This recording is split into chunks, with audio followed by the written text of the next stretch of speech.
பயப்பட மாட்டேன். படு. என்ன சொல்ல போற? என்ன சொல்ல போற? 3:40க்கு தான் போகணும். படு படு. சொல்லு, உங்க அப்பாட்ட சொல்லு. நீ சொல்லு, நானும் சொல்றேன். கொஞ்சம் கூட அடங்கலன்னு சொல்றேன்.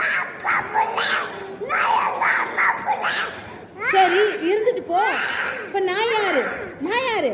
நான் கூட தான் எங்க அப்பா பிள்ளை, எங்க அம்மா பிள்ளை. படு.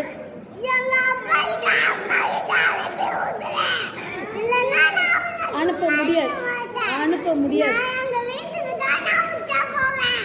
இங்கதான் போகணும். உச்சா இங்க போகணும். இங்கதான் போகணும்.